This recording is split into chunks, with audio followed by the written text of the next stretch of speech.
Olá, turma, boa noite, sejam bem-vindos a mais uma aula do nosso curso. Hoje avançaremos aí os nossos estudos a respeito dos desdobramentos da medicina legal, falando agora sobre antropologia forense e identificação humana, tá certo? Pessoal, só para situar vocês onde nós estamos. Bem, nós estamos falando a respeito aí dos desdobramentos da medicina legal. Não é isso? A medicina legal, como nós vimos aí no nosso primeiro mês de estudos, consiste aí na união dos conhecimentos científicos e dos conhecimentos relacionados aos aspectos jurídicos e legislativos para a elucidação de causas inexplicadas onde necessite aí de um estudo, né, maior, tá certo? A medicina legal, em outras palavras, é a união da ciência e do direito, né, na elucidação de causas que necessitem de uma explicação ou de uma investigação maior, geralmente associados aí a crimes, né, ou então a fatores ilícitos.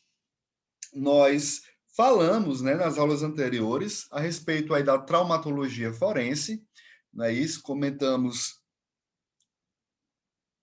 a respeito das ordens de energia, falamos aí a respeito da identificação das lesões, dos traumas, né, queimaduras, lesões provenientes aí da eletricidade, do som, da luz. Também falamos aí a respeito das lesões provocadas por objetos, né? Perfurantes, cortantes, contundentes, de ação composta. Falamos sobre as asfixias, falamos sobre todas as diferenciações, enforcamento, estrangulamento, esganadura, afogamento, soterramento, sufocação, confinamento. Falamos a respeito dos venenos, dos cáusticos, dos ácidos. Beleza, tudo isso foi dentro aí da parte da traumatologia forense. Nós temos também, pessoal, outras divisões, outros desdobramentos da medicina legal, como, por exemplo, a sexologia forense, falando aí a respeito das parafilias, da questão aí dos crimes de violência sexual, dos estupros, tá certo? Toxicologia forense aborda a questão aí da detecção de drogas, de elementos químicos no sangue, né, e como que eles podem afetar a psique, a questão aí da dos atos, né, dos atos humanos. Temos a tanatologia forense, que vai estudar aí os processos que acontecem post-mortem, né, as transformações que acontecem, processos transformativos, destrutivos ou conservativos também. A psiquiatria forense, que busca falar a respeito aí das psicoses, né, e de todas as doenças que podem vir a afetar a mente humana e o impacto delas aí, né, na sociedade. E o assunto da aula de hoje, a antropologia forense. É isso, onde eu tive aí o prazer, né, de ter sido professor de grande parte da turma de vocês, aí do módulo 4, onde iremos hoje revisar, né, falando aí a respeito de processos de identificação humana, tá certo? Basicamente seria isso. Pessoal, antes da gente começar, gostaria de relembrar para vocês alguns conceitos prévios referentes à antropologia forense, tá certo? Então, olha só, antropologia, somente a palavra antropologia, significa aí a ciência que estuda o homem. Antropo, né? Homem, logia, estudo. Então, a antropologia é a ciência que estuda o homem. Quando eu adiciono aqui a palavrinha forense, a antropologia, ela vai estar direcionada a aspectos médico-legais, aspectos civis, criminais, tá certo? Então, a antropologia vai mudar de sentido. A antropologia forense seria a aplicação prática de conhecimentos e métodos de identificação humana, nos casos em que a lei necessita para sua execução. Então, a gente está vendo aqui a parte científica, né, e métodos de identificação, atrelados à questão da lei, da justiça, tá certo? Então, adquire aqui a palavra forense, direciona esse conhecimento científico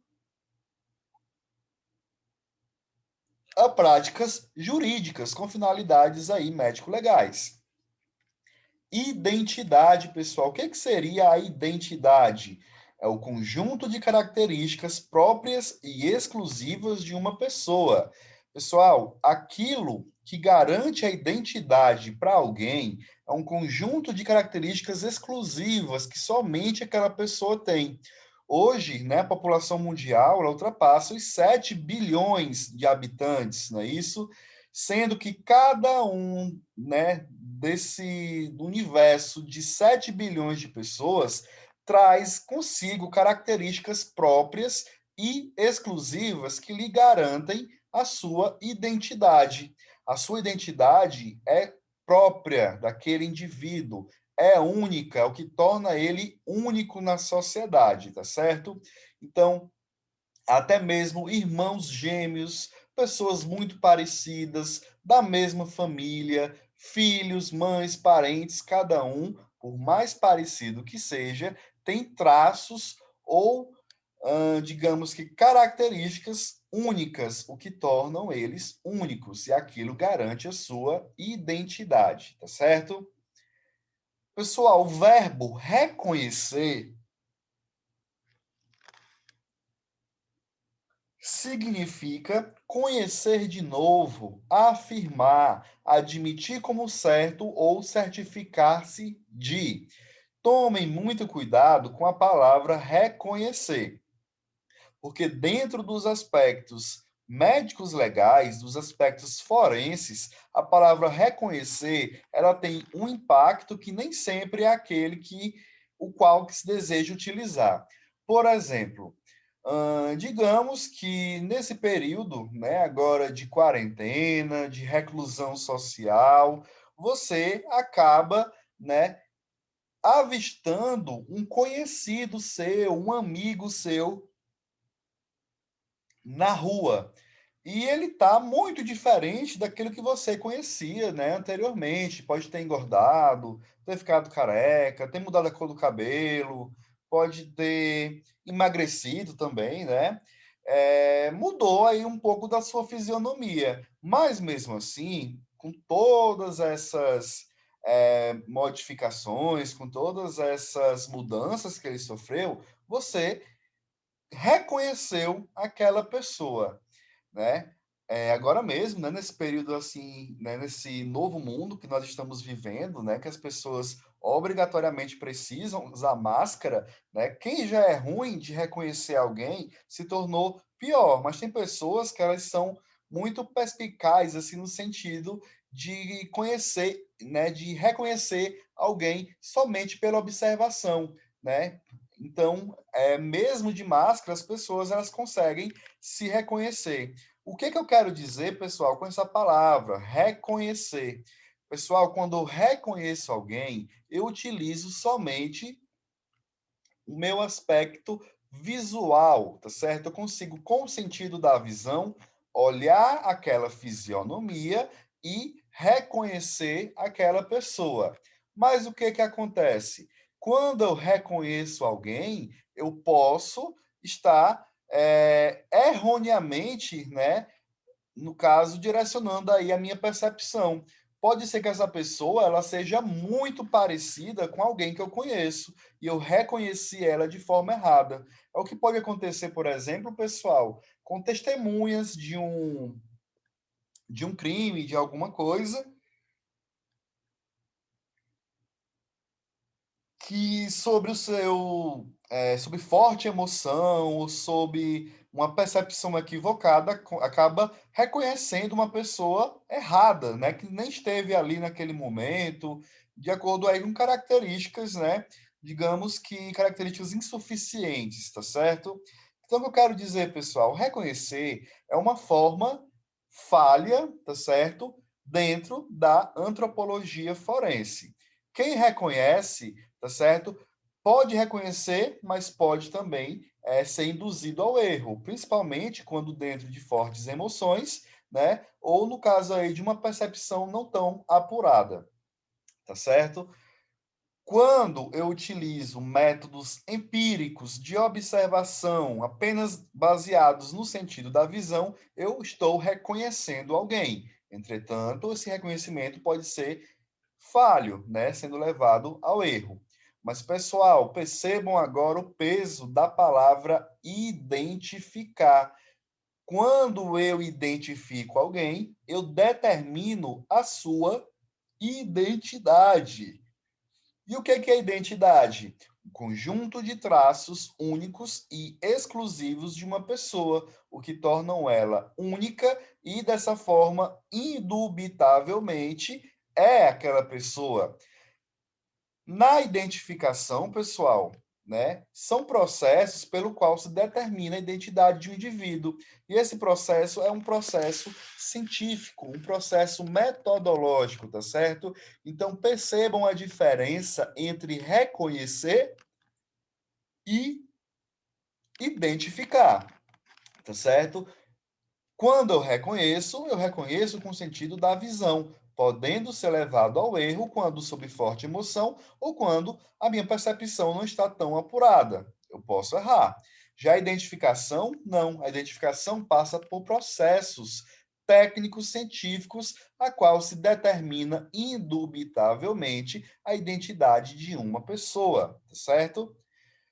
Na antropologia, pessoal, forense, de uma forma geral, a gente diz que é um direito de todo cidadão ser identificado e é um dever do Estado identificar todos os seus cidadãos por razões legais, sociais e humanitárias, para garantir também a justiça, né? E a atribuição aí de todos os deveres que é direito, né, de cada cidadão. Pessoal, quais aspectos podem me levar a atribuir a identidade de um indivíduo? Podem ser aspectos morfológicos, né, aspectos aí de aparência, podem ser processos fisiológicos, aspectos fisiológicos, comportamentais, psicológicos ou cognitivos, tá certo? Sendo, pessoal, que os métodos mais confiáveis de identificação são aqueles métodos que garantem a maioria da determinação, da verificação desses aspectos de identidade. Então, pessoal, de uma vez por todas, a diferença entre identificar e reconhecer seria: identificar é um procedimento técnico-científico pelo qual se determina de maneira indubitável, sem nenhuma dúvida, a identidade de um indivíduo. Quando eu uso a palavra identificar, eu evito erros sobre a pessoa. Então, eu garanto que aquela pessoa ela foi identificada por processos técnicos científicos e indubitáveis. Então, a sua identidade ela é garantida. Já quando eu uso a palavra reconhecer, é um processo empírico, é um processo baseado na observação, é um processo sem utilização de ferramentas científicas, que pode ser realizado por testemunhas, sem o emprego de técnicas específicas, baseado apenas no sentido da visão. Pessoal, confessem para mim, quem nunca foi cumprimentar alguém, foi se referir a alguém que você jurava que era a pessoa, chegou lá, não era, e aí você passou aquela vergonha, né? Pagou aquele mico, né? Você olha de longe, olha lá tal pessoa, vou lá falar com ela. Você chega perto, cumprimenta, dá aquele tapinha nas costas, começa um assunto, e aí você percebe no meio da sua fala que aquela pessoa que você reconheceu na verdade, não era aquela pessoa, tá certo?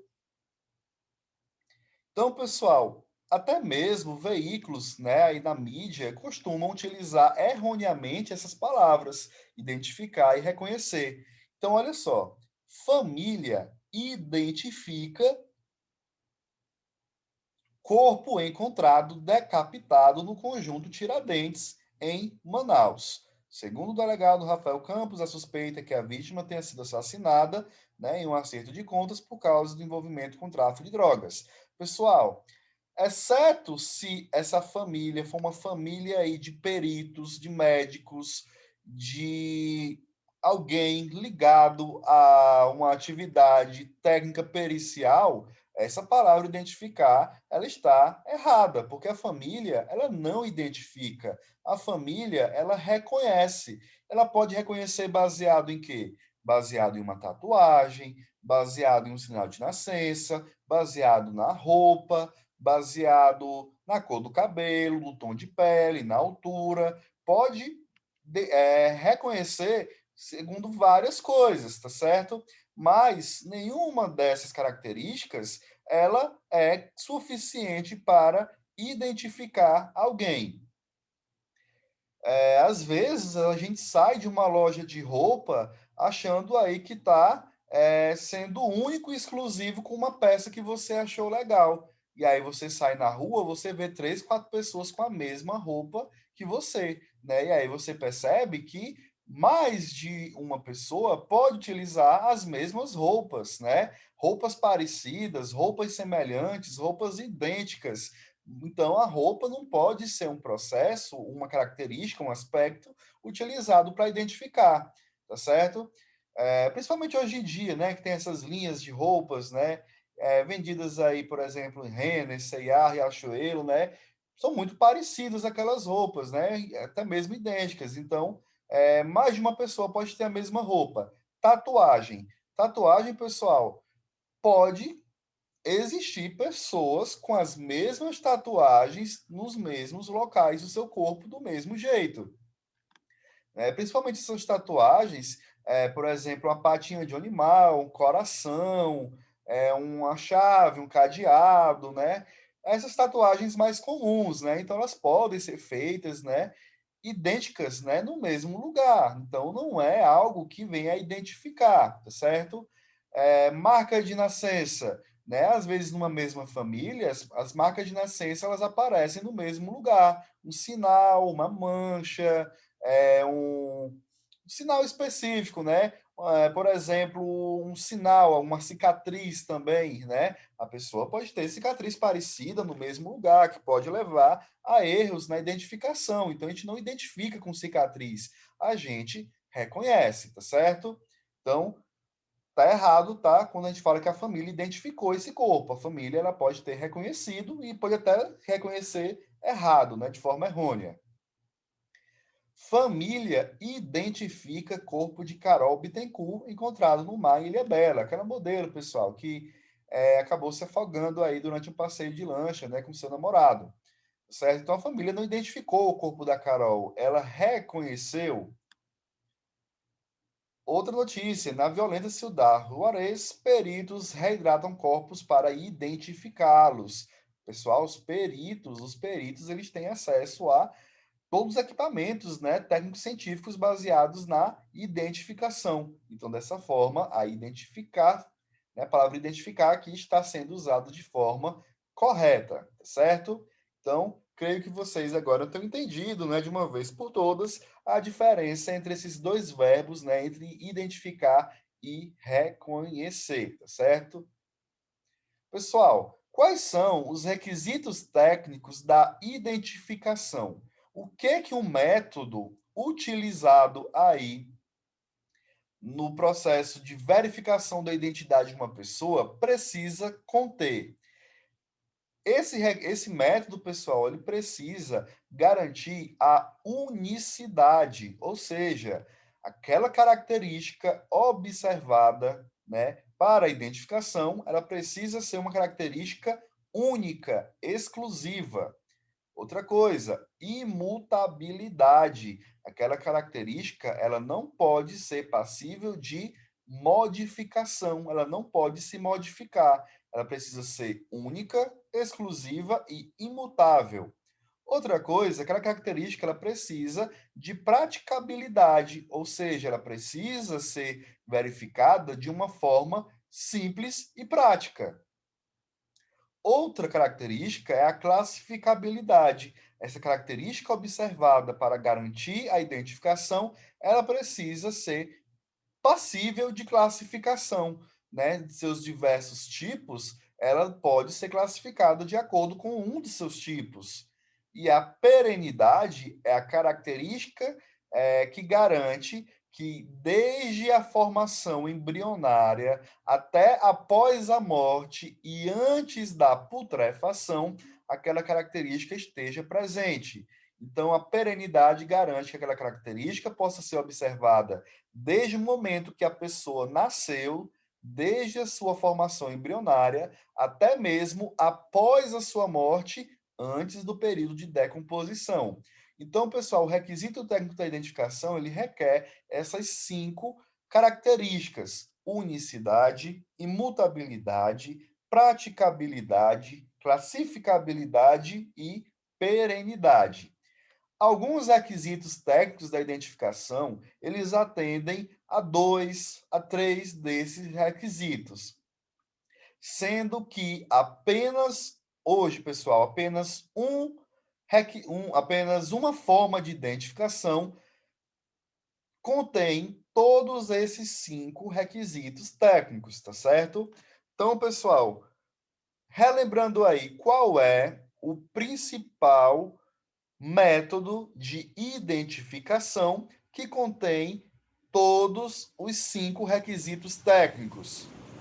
Seria aí a impressão digital. Pessoal, impressão digital, ela é única? Sim, cada pessoa tem a sua impressão digital. Ela é imutável? Sim, pessoal, a impressão digital, ela é imutável. Ela não vai se modificando de tempos em tempos, tá certo? Exceto, né, por acidentes de trabalho, utilização de químicos, por exemplo, se alguma pessoa venha a perder o dedo, né, mas a gente elimina aí essas situações, tá? Praticabilidade. Pessoal, é muito prático. Hoje em dia, né, a tecnologia nos garante que com a impressão digital a gente venha a desbloquear a senha de um banco, desbloquear o celular, a gente venha bater o ponto no emprego e é muito prático. Você apenas coloca, né, na votação também, esse ano infelizmente não teve, né, por causa da pandemia, né, mas você coloca sua digital lá, 1, 2, 3, pronto, identificou que é você. É possível classificar as impressões digitais, né? Então, temos desenhos diferentes nas impressões digitais, e cada desenho tem uma classificação diferente, né? A gente vai falar sobre isso mais à frente. E é perene, pessoal. Às vezes a gente tira nosso RG, né? Quando a gente é criança, né? E lá, quando já somos idosos, né? A mesma impressão digital quando a gente tinha quando era criança é a mesma que a gente tem quando é adulto, quando já é idoso. Então, ela é perene, ela não se modifica, ela permanece com a gente desde que a gente nasce, até mesmo depois da morte, quando, né, entra aí, no caso, antes, na verdade, de entrar no período de decomposição, tá certo? Vocês já podem ter se perguntado como as impressões digitais elas são formadas. Pessoal, o que forma as impressões digitais é o mesmo motivo que as impressões digitais elas são únicas em cada pessoa. Os movimentos intrauterinos, né, dentro aí do útero, acabam por promover um choque, um atrito com o líquido amniótico, tá? Relembrando as aulas de biologia, pessoal, nós, mamíferos placentários, né, somos formados aí em contato com a placenta das nossas mães, né? Nós somos guardados dentro de uma bolsa repleta de água, né? O nome dessa bolsa aí é a bolsa amniótica. Dentro da bolsa amniótica, nós temos o líquido amniótico, então nós somos formados como se fosse dentro de uma bolha, protegido por esse líquido, tá certo?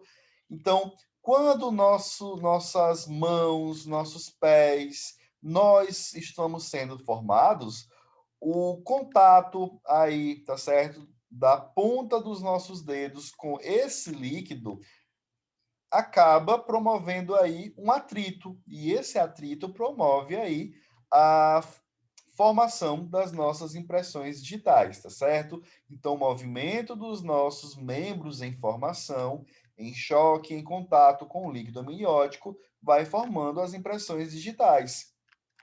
Então, são movimentos aleatórios, né, que acabam formando aí, no fim da 17ª semana, todas as impressões digitais, né, de um bebê, tá certo? Gêmeos idênticos também vão possuir impressões digitais diferentes, porque foram movimentos diferentes, choques diferentes, contatos diferentes com o líquido amniótico, que acabou desenhando, né, impressões digitais também diferentes. Um mesmo indivíduo possui digitais diferentes em cada dedo, porque cada dedo, né, teve aí, no caso, um contato, um choque diferente com o líquido amniótico. Por exemplo, pessoal, se eu utilizo minha digital do indicador da mão direita para desbloquear o meu celular, a minha digital do indicador da mão esquerda não vai conseguir desbloquear, porque cada dedo é uma impressão digital diferente. Então, nas nossas mãos, nós temos 10 digitais diferentes, tá certo? Cada dedo tem uma impressão digital diferente e de desenhos diferentes também, tá certo? Então, pessoal, terminando nossa aula, a gente fala a respeito do histórico da identificação. A identificação, pessoal, ela se tornou fundamental na sociedade, primeiramente na identificação de objetos, de animais, de cavernas, de propriedades das pessoas, tá certo? Para não haver essa confusão. Há também, no caso, necessidade da identificação de malfeitores e escravos, né? Pessoas que cometiam crimes, antigamente elas eram marcadas, né, de uma forma que fosse possível a sua identificação na sociedade, como indivíduo, né, de alta periculosidade. E os escravos, né, infelizmente, como eles eram tidos como, no caso, propriedades, né, então eles também eram marcados, né, como se fossem mercadorias, posse, né, e a identificação social, pessoal, ela se tornou necessária para garantir a identidade de cada indivíduo, né? Então, quem foi aí, no caso, o pai da identificação, né? Foi aí, no caso, o Vucetich, né? Em 1891, né? Ele era, pessoal, aí é, de descendência argentina, né? E em espanhol, V tem som de B, né? E aí o nome dele fica um pouco estranho quando a gente pronuncia, né? Mas o nome certo, a pronúncia certa seria Bucetic, né? Bucetic, tá certo? Mas se falar só o Vucetic também tá certo, tá? Não vamos fazer confusão, não. Então, o Vucetic, pessoal, ele determinou essa forma de identificação a partir das digitais presentes na ponta dos dedos, né, como iconofalangometria, né, sendo que ícnos seria sinal, falangos é a falange, né, que seria no caso os nossos dedos, e metria, medir, né? Só que depois ele simplificou, pessoal, e chamou aí esse exame de datiloscopia. Dáctilos, dedos, que põe examinar. Então, o exame dos dedos é a datiloscopia, que também pode sofrer algumas variações, por exemplo, papiloscopia, né? Seria aí, no caso, o exame das papilas, né? Que seriam, no caso, os desenhos que estão presentes na ponta dos nossos dedos, né? Então, temos, por exemplo, hoje, os peritos papiloscópicos, né? Que são aqueles peritos que buscam identificar as impressões digitais em uma cena de crime, um corpo, uma ferramenta, né? E atribuir aquela impressão digital a uma identidade, tá certo? A um indivíduo. Hoje nós temos, pessoal, subdivisões da datiloscopia. A datiloscopia civil é aquela aplicada à identificação para fins civis, ou seja, a expedição de documentos de identidade, por exemplo, o nosso RG, nossa carteira de motorista, o nosso passaporte, tá? Tem a nossa impressão digital, a datiloscopia civil. A datiloscopia criminal é aquela aplicada à identificação para fins criminais e também para expedição de documentos de idoneidade, tá certo? É aquela, por exemplo, pessoal, que é investigada aí pelo perito papiloscópico, tá certo? Para bancos, né, de impressões digitais para fins criminais, tá certo? Já a datiloscopia clínica é aquela que investiga a questão aí de perturbações ou então de distúrbios, né, que venham aí a cometer os desenhos digitais, como, por exemplo, em consequência de exercícios de certas profissões, como, por exemplo, os pedreiros, né, que estão aí fazendo trabalho braçal, pegando em cimento, em materiais, né, químicos que venham, no caso, a poder corroer, né, as suas impressões digitais. E também estados patológicos, como, por exemplo, aí, essa doença aqui, né, é provocada por um verme, né, chamada aí chamado de Trichuris trichiura, né, que provoca uma doença chamada de tricuríase, que promove o baqueteamento, né, da ponta dos dedos. Então, a ponta dos dedos fica aparecendo aí, né, um baquete aí de bateria, tá certo? E a pessoa acaba perdendo a sua digital, tá certo? Então, pessoal, a gente encerra hoje, tá certo? Agora, na verdade, essa aula, tá? E na aula seguinte, a gente vai entender melhor como é que é o sistema Vucetich de classificação, tá certo? E quais são aí as características das digitais que são possíveis de serem estudadas, analisadas e classificadas, tá certo? Vocês vão prestar bem atenção e vocês vão até mesmo identificar suas próprias impressões digitais, tá certo? Então, pessoal, um abraço, bons estudos, até nossa aula seguinte.